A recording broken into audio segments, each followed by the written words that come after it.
दोस्तों गर्मियों की शुरुआत हो चुकी है और गर्मियों की शुरुआत होते ही सबसे ज़्यादा जो परेशान करता है ना हमें, वो एक ही मुद्दा करता है कि हमारे चेहरे पर सनबर्न ना हो जाए, टैनिंग ना हो जाए। हम धूप में निकलते हैं, प्रॉपरली सन से प्रोटेक्शन लेते हैं, लेकिन फिर भी कहीं ना कहीं पर हम बार बार जब उसे रिपीट नहीं कर पाते हैं तो वो कुछ समय के बाद डीएक्टिवेट हो जाता है। और सनस्क्रीन का ये डीएक्टिवेशन सबसे ज़्यादा कारण बनता है सनस्क्रीन लगाने के बाद भी स्किन के काले होने का। तो आज के इस वीडियो के अंदर मैं बात करने वाला हूँ एक ऐसी DIY क्रीम के बारे में जो आप आलू से अपने घर में बना सकते हैं। और घर में बनाई गई इस क्रीम से आप बाजार की जो बहुत महंगी महंगी कोरियन स्किन वाइटनिंग क्रीम्स आती है ना, उनका मुकाबला भी कर सकते हैं। लेकिन आपको इसे बनाना बिल्कुल वैसे ही पड़ेगा जिस प्रपोर्शन में मैं आपको बताऊंगा।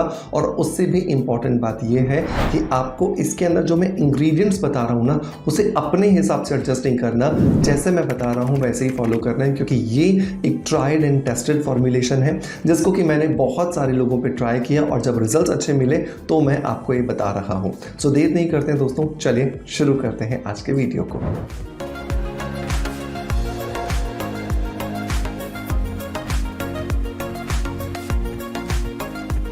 दोस्तों वीडियो की शुरुआत करेंगे हमेशा की तरह ही एक पॉजिटिव फीडबैक के साथ में। और आज का ये पॉजिटिव फीडबैक ये मुझे मिला है नीलम पापा जी की तरफ से।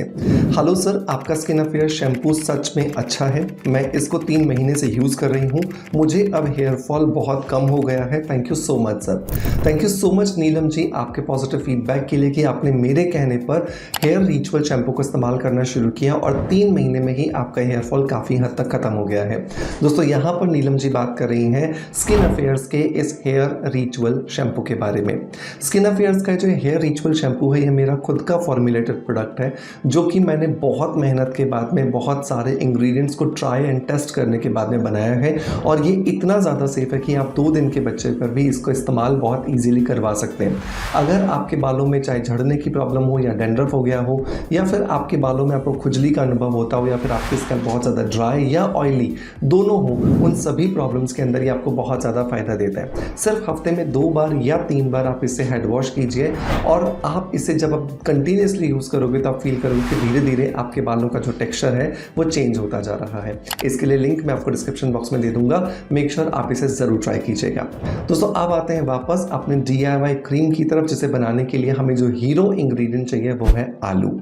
आलू जो है वो एक ऐसा इंग्रेडिएंट है जो कि बहुत सदियों से हम स्किन ब्लीचिंग इफेक्ट के लिए इस्तेमाल करते आए हैं। लेकिन यहाँ पर हम आलू का जूस नहीं लेने वाले हैं, हम यहाँ पर आलू का जो स्टार्च होता है, आलू को छीलने के बाद कद्दूकस करने के बाद उसके जूस में से जो पाउडर नीचे बैठ जाता है वो इस्तेमाल करने वाले हैं। क्योंकि जो जूस है वो देखा गया है कि वो ऑक्सीडाइज हो जाता है, कुछ देर के बाद काला हो जाता है, जिसकी वजह से आपको प्रॉपरली जो ब्लीचिंग इफेक्ट आलू दे सकता है वो नहीं मिलते हैं। तो यहाँ पर इस पाउडर का हम इस्तेमाल करेंगे। कैसे बनाना है ये देख लेते हैं। तो पहले तो आपको एक मीडियम साइज का जो है वो आलू लेना है। बहुत अच्छे से आप उसको धो लीजिए, साफ कर लीजिए, कद्दूकस कर लीजिए और कद्दूकस करने के बाद आप उसे स्क्वीज कर लीजिए।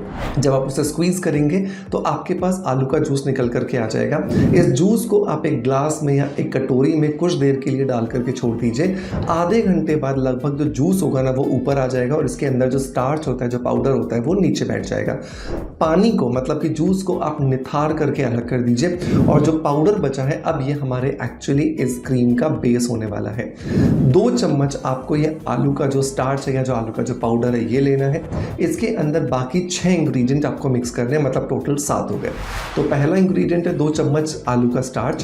दूसरा जो इंग्रेडिएंट है दोस्तों वो हमें यहाँ पर लेना है रोज वाटर। गुलाब जल जो है वो हमारी स्किन के पीएच को बैलेंस करता है। और स्किन के पीएच को बैलेंस करने से फायदा क्या होता है कि हमारी जो स्किन होती है ना वो लॉन्ग टर्म में रिजुविनेट करती है।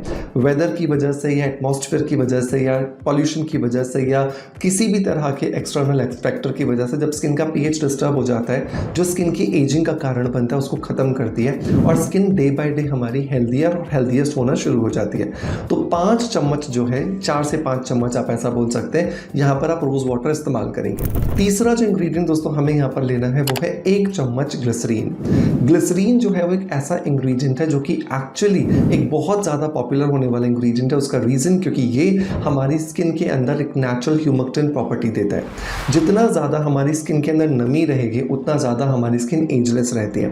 और नमी को बरकरार रखने के लिए हमें इस्तेमाल करना होता है ह्यूमक्टेंट का, जो कि एक ग्लिसरीन के फॉर्म में हमें नेचुरली मिल जाता है। और जब भी आप ग्लिसरीन इस्तेमाल करते हैं, मैं हमेशा कहता हूँ और बार बार कहता हूँ कि आपको एक तो नेचुरल ग्लिसरीन लेनी है और ऑर्गेनिक ग्लिसरीन लेनी है। नॉन वेजिटेरियन और सिंथेटिक ग्लिसरीन का इस्तेमाल आप यहाँ पर नहीं करोगे, अदरवाइज आपकी स्किन खराब हो सकती है। नंबर 4 जो इंग्रेडिएंट दोस्तों हम यहाँ पर डालने वाले हैं वो है 2 चम्मच एलोवेरा जेल।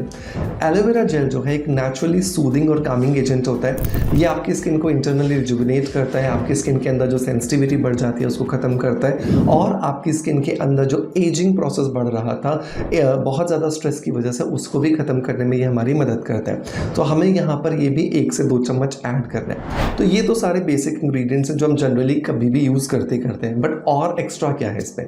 तो एक्स्ट्रा है बाकी के 3 इंग्रेडिएंट्स। तो नंबर 5 जो इंग्रेडिएंट दोस्तों हम यहाँ पे इस्तेमाल कर रहे हैं वो है मिल्क पाउडर। आलू के स्टार्च के साथ में जब आप बराबर मात्रा में मिल्क पाउडर ऐड कर देते हो तो स्टार्च और मिल्क पाउडर का लैक्टिक एसिड, ये दोनों मिलकर के बहुत पावरफुल स्किन लाइटनिंग और स्किन ब्राइटनिंग एक कंपोनेंट बन जाते हैं, जो कि बहुत ज़्यादा महंगी जो क्रीम्स मिलती है उन सब के अंदर होता है। सो 2 चम्मच हमें यहाँ पे मिल्क पाउडर डालना है। मिल्क पाउडर आप किसी भी ब्रांड का ले सकते हो, नेस्ले है, अमूल है और बहुत सारे दूसरे भी ब्रांड्स हैं, आप जिसके साथ कंफर्टेबल हो आप उसका इस्तेमाल कर सकते हो। नंबर 6 जो इंग्रेडिएंट दोस्तों हमें यहाँ पर डालना है वो है 5 टैबलेट्स। हमें विटामिन सी की कूटनी है बहुत अच्छे से, उसका पाउडर बनाना है और उसे डालना है। विटामिन सी की जो टैबलेट्स होती हैं दोस्तों उसके अंदर बहुत ज़्यादा एंटीऑक्सीडेंट, स्किन लाइटनिंग और स्किन ब्राइटनिंग प्रॉपर्टीज़ होती हैं, जिसकी वजह से हमारी स्किन में अगर कोई डिस्कलरेशन का प्रॉब्लम है, टैनिंग का प्रॉब्लम है, या स्किन के ऊपर जो हमें कलर जो हमारा कुछ महीनों पहले फेयर होता था वो नहीं है, उन सबको वापस से हेल्दी बनाने में, रिजुविनेट बनाने में हमारी मदद करती है। तो 5 टैबलेट आपको मिल जाएंगी विटामिन सी की। आपको ये लिंसी के नाम से भी मिल सकती हैं, आपको ये सेलिन के नाम से भी मिल सकती हैं, तो जो भी आपके एरिया में मिल जाए आप उसका इस्तेमाल कर लीजिए। नंबर 7 और नंबर लास्ट इंग्रेडिएंट दोस्तों हम यहाँ पे इस्तेमाल करने वाले हैं वो है विटामिन ई के 2 कैप्सूल्स। विटामिन ई जो है एक ऐसा इंग्रेडिएंट है जो कि स्किन को डीपली नरिशमेंट देता है, और जितना ज़्यादा स्किन में डीपली नरिशमेंट हम सप्लाई करते हैं उतना जो हमारी स्किन होती है वो लॉन्ग टर्म में रिजुविनेटेड नजर आती है, उतना हमारी स्किन में ग्लो आता है, उतना हमारी स्किन जो है वो हेल्दीएस्ट फॉर्म में हमें नजर आती है। सो बहुत इंपॉर्टेंट है यहाँ पे 2 कैप्सूल्स विटामिन ई के ऐड करना। इन सारी चीज़ों को बहुत अच्छे से मिला दीजिए। अगर आपके पास में ब्लेंडर अवेलेबल है तो ब्लेंडर चला दीजिए। ब्लेंडर चलाने से क्या होगा, जो मिल्क पाउडर और जो स्टार्च था ना, ये दोनों बहुत अच्छे से मिक्स हो जाएंगे और इसकी वजह से हमें बहुत अच्छे जो रिजल्ट है वो यहाँ पर मिलने वाले हैं। बढ़िया से जब आप इसको ब्लेंड करोगे तो एक फ्लफी क्रीम बन करके तैयार हो जाएगी। इस क्रीम को आपको रोज रात को सोने से पहले अपने चेहरे को फेस वॉश करना है, एक अच्छे किसी फेस वॉश से जो कि पीएच बैलेंस्ड हो, किसी भी तरह का कोई इन्फ्लेमेशन ना देता हो, सेंसिटिविटी ना करता हो, ड्राइनेस ना देता हो। फेस वॉश करने के बाद अब आप अपने चेहरे पर इस क्रीम का आधा चम्मच लगाओगे, बढ़िया से अपने चेहरे पर मसाज करोगे, और मसाज करने के बाद जब आपकी स्किन के अंदर ही क्रीम जज्ब हो जाएगी, इसे रात भर के लिए छोड़ दोगे। थोड़ी सी चिपचिपाहट देगा ये शुरू के अंदर क्योंकि इसके अंदर मिल्क पाउडर है, लेकिन जैसे जैसे आप इसे लगाते जाओगे आपको आदत हो जाएगी, और ये DIY स्किन फेयरनेस क्रीम आपको बहुत ज़्यादा मदद करने वाली है। सो मेक श्योर इसे ज़रूर ट्राई कीजिएगा। लेकिन एक चीज़ आपको ध्यान रखनी कि 7 दिन से ज़्यादा आप इसे बना करके नहीं रखोगे। 7 दिन के लिए बनाइए, इस्तेमाल कर लीजिए, फिर 7 दिन के लिए बना लीजिए। इस तरीके से जब आप करते जाओगे तो ये आपको जादुई जो रिजल्ट है वो देने वाली है। दोस्तों मेक श्योर इसे ज़रूर ट्राई कीजिएगा, और ट्राई करने के बाद जब आपको बहुत अच्छे रिजल्ट्स मिले तो मुझे अपना फीडबैक ज़रूर दीजिएगा। आपका प्यार आप जिस तरीके से मुझे देते हैं बिल्कुल वैसे ही देते रहेंगे। इसी आशा के साथ आपसे अलविदा लेता आपका knowledge friend doctor Manoj. Thank you so much, bye bye, love you all.